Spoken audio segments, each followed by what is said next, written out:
Olá, pessoal. E hoje a gente vai falar sobre vacuidade. Essa palavra tão esquisita, tão difícil da terminologia budista, que poucos se arriscam a compreendê-la. Mas ela, eu confesso que eu levei muitos anos para compreender. Porque na verdade a gente tenta entender de uma maneira cognitiva. Mas no início é assim mesmo, a gente vai tentando compreender, vai tentando usar a sabedoria discriminativa. Mas enquanto a gente não consegue usar a sabedoria discriminativa, que é a sabedoria do Buda vermelho, que é a sabedoria cognitiva, mas com sabedoria, porque a mente tem essa faculdade de pensar e não tem nada de mal nisso. Agora, quando você pensa com sabedoria, é a sabedoria discriminativa, mas você não deixa de pensar. Há de buscar algo para saber a causa do próprio sofrimento, como o Buda descreveu na segunda nobre verdade. A primeira nobre verdade, falando nisso, é o próprio sofrimento. É o reconhecimento desse sofrimento, mas na verdade no modo sutil. É o reconhecimento da nossa ignorância em ver a realidade tal qual ela é. E a realidade tal qual ela é, nada mais é do que compreender a vacuidade. Ou seja, é essa cegueira que existe diante dos nossos olhos, cheio de filtros, por isso que a gente não vê direto. A segunda nobre verdade seria a causa do sofrimento, reconhecer a causa do sofrimento, e para isso a gente precisa da sabedoria discriminativa, que até então a gente só está usando a sabedoria de um pensamento comum, que na verdade não é sabedoria ainda. O vazio nada mais é que um espaço de possibilidades. Vazio é igual a espaço de possibilidades. Como Kai Sensei teve aqui em Viamão há pouco tempo, no SEB Viamão, Centro de Budista em Viamão, em Porto Alegre, falando que o vazio é algo sem delimitações. Ou seja, é um espaço onde tudo é possível. Se não houvesse um espaço, se não houvesse o nada, seria impossível haver algo dentro ou no lugar onde já houvesse algo. Mas esse algo, a gente não deve se prender ao algo material, ao algo concreto. Esse algo, ele é sutil, porque se ele não for sutil, ele não permite ser outra coisa. Vamos, por exemplo, estamos aqui diante de um computador. Vocês devem estar me vendo, lógico, no computador ou no aparelhinho de telefone, no notebook, no tablet. Esse aparelho, essa forma na sua frente, nada mais é do que plástico, pedaços de metal e outros componentes da informática. Se você retira um desses componentes, ele deixa de ser celular, ele vai deixar de ser notebook, porque ele não vai funcionar. Mas quando você vê uma parte desse componente, você consegue falar: ah, olha, meu notebook está quebrado, mas ele ainda é um notebook, ele ainda é um celular. Então tudo ele é composto por partes, tudo é composto. Não existe nada que seja feito de uma coisa só.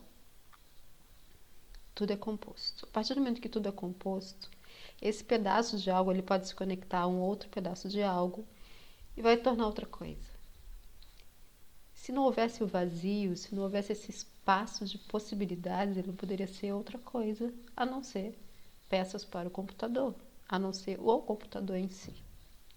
E ele não poderia nem ser plástico, na verdade, se você dá um passo atrás, ele é metal. Aí se você dá um passo atrás, ele vai ser os átomos daquele metal. O próprio ser humano, eu, você, esse corpo, é um composto de muitos componentes. Por isso eu sou vazia, porque eu posso ser inúmeras coisas. Eu posso ser nova, adulta, ou seja, criança e idoso. Não seria para sempre criança, ou seria para sempre adulto. se nós não fôssemos mutáveis, se isso não tivesse esse espaço, que acho que agora vocês estão entendendo que esse espaço que eu falo não é o espaço grosseiro, não é o espaço concreto, é o espaço dentro do objeto, é o espaço dentro e através da forma. Esse espaço ele perpassa por todo o meu corpo, ele vai perpassar pelo material na sua frente. Por quê? Porque esse espaço vai possibilitar a ideia que eu tenho desse objeto que eu estou vendo na minha frente. O espaço vai me permitir eu pensar e ver de um jeito que eu estou aferindo aquilo, ou seja, tudo é subjetivo. A forma como eu olho, como eu lido com os computadores ou com um notebook ou com o celular vai ser diferente para cada pessoa. Uns vão ser mais apegados, outros vão ter o vício naquilo e outros não vão ligar. Outros vão sair de casa sem ele, outros vão sair de casa, vão ter que retornar correndo quando esquecem.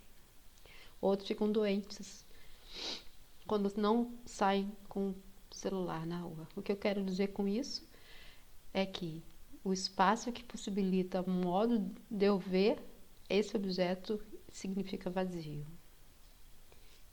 O vazio é a possibilidade de tudo. Eu posso olhar, então, e ver através da minha percepção, do que eu adquiri culturalmente, do que a minha mente permite o pensamento, que permite visualizar e sentir aquilo daquela forma. Então, é sempre subjetivo. O nosso mundo, ele aparenta o nosso mundo interno. Por isso que dizem alguns mestres budistas que nós vemos a nossa própria mente. A gente só vê a nossa mente porque é o espelho da nossa mente. É como se o nosso mundo fosse um próprio espelho da nossa própria mente. Se não fosse assim, todas as pessoas se apaixonariam pela mesma pessoa. Ou nós teríamos o mesmo rosto. Nós seríamos iguais externamente.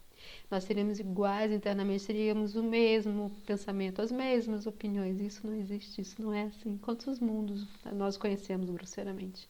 E quantos mundos nós não conhecemos nem imaginamos existir? Muitos. Então isso é vazio, espaço de possibilidades. A luminosidade que permite ver as coisas como elas são é subjetiva. Ela é minha, ela é sua. Não vai ser exatamente igual ao outro. Às vezes é muito parecida. Como o fato de nós estarmos aqui falando sobre isso. É uma inteligência, é um espaço onde todos nós estamos compartilhando. Porém, cada um interpreta de um jeito. Cada um está vendo de um jeito seu. Mesmo chegando a um ponto comum. Mas cada um está vendo de um jeito seu. Cada um está me olhando agora e talvez pensando coisas diferentes. Agora experimente olhar sem pensar. Experimente olhar as coisas, qualquer objeto, qualquer aparência ou forma, sem o pensamento discriminativo, ou seja, sem julgamentos e sem caracterizá-los, sem nomes, como se fosse uma criança olhando pela primeira vez algo. Ela não vai dizer o nome porque ela não conhece. Simplesmente observa o formato, aquele contorno. Olhe para qualquer outro objeto agora na sua frente. Para o lado, olhe para cima. Onde os seus olhos repousarem, simplesmente fique sem nomear. Ah, é um carro. Ah, é uma pessoa. Ah, é uma flor. Que flor bonita, que flor amarela. Não caracteriza. Simplesmente repousa os seus olhos. Repousa os seus olhos na forma e nas cores. Como a gente observasse e admirasse uma bela pintura.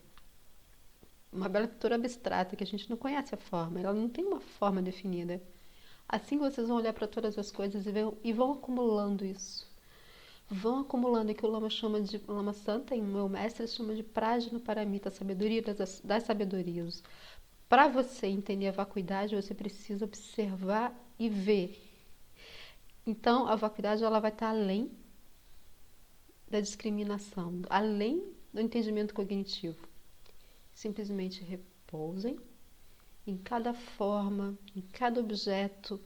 Façam esse exercício a partir de agora. Façam esse exercício diariamente. Para você lembrar de fazer esse exercício, precisa meditar um pouco. Você precisa estar em silêncio. Todo dia de manhã, antes de sair de casa, para preparar sua mente para lembrar disso. Simplesmente repousa no foco, repousa os olhos num ponto à sua frente. Sinta a sua respiração. Sinta o elemento terra, que significa estabilidade, mas junto com o elemento água, que é a flexibilidade das coisas como elas são. Então, ou seja, você vai meditar na firmeza e no movimento ao mesmo tempo. Porém, não vou ser arrastado por isso. Eu treino a minha mente assim. Eu treino a minha mente também no elemento ar e no elemento fogo, que é o da criação, que é da criatividade. Que nome eu vou dar às coisas? Agora eu decido. Que significado as coisas vão ter à minha frente? Eu decido. Só que a gente é tão automático, a gente se esquece que nós decidimos tudo. A forma que eu reajo aos problemas, os problemas vão continuar existindo, as crises vão continuar existindo, mas o modo que eu vou reagir é que vai mudar. Porque é vazio e eu dou luminosidade ao que me aparece à frente.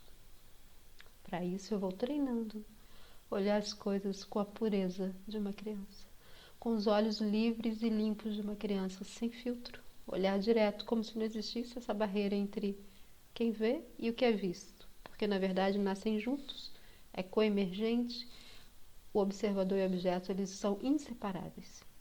A gente vive nessa dualidade, por isso a gente sofre. Então o vazio ele vai anular a dualidade. Por quê? Porque ele vai ver direto, sem os filtros do julgamento, sem o pensamento perpassando no meio desse espaço físico entre o que é visto e quem vê. Que na verdade quem vê é tão vazio quanto o objeto. Porque podemos ser qualquer coisa, porque não esquecemos que tudo nasce junto com o observador. E isso pode estar um pouquinho mais complexo. Depois a gente volta para falar só outro momento desse ponto, dessa dualidade.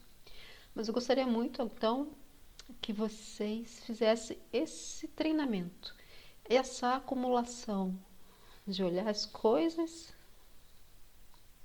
e não pensar no que você está olhando. Como se estivesse admirando uma pintura. Olha o contorno do meu corpo, o contorno dessa coisa que a gente chama de cabelo, simplesmente ver as cores, simplesmente não ver se é homem, se é mulher, não julga, não dê características, não dê qualidades. Simplesmente repousa. Os seus olhos, os seus ouvidos, todos os seus sentidos no momento presente, sem julgamentos. Assim a gente vai se familiarizando com a vacuidade, a gente vai tirando um pouco o aspecto cognitivo e vai entrando no aspecto sutil e secreto. Até mais.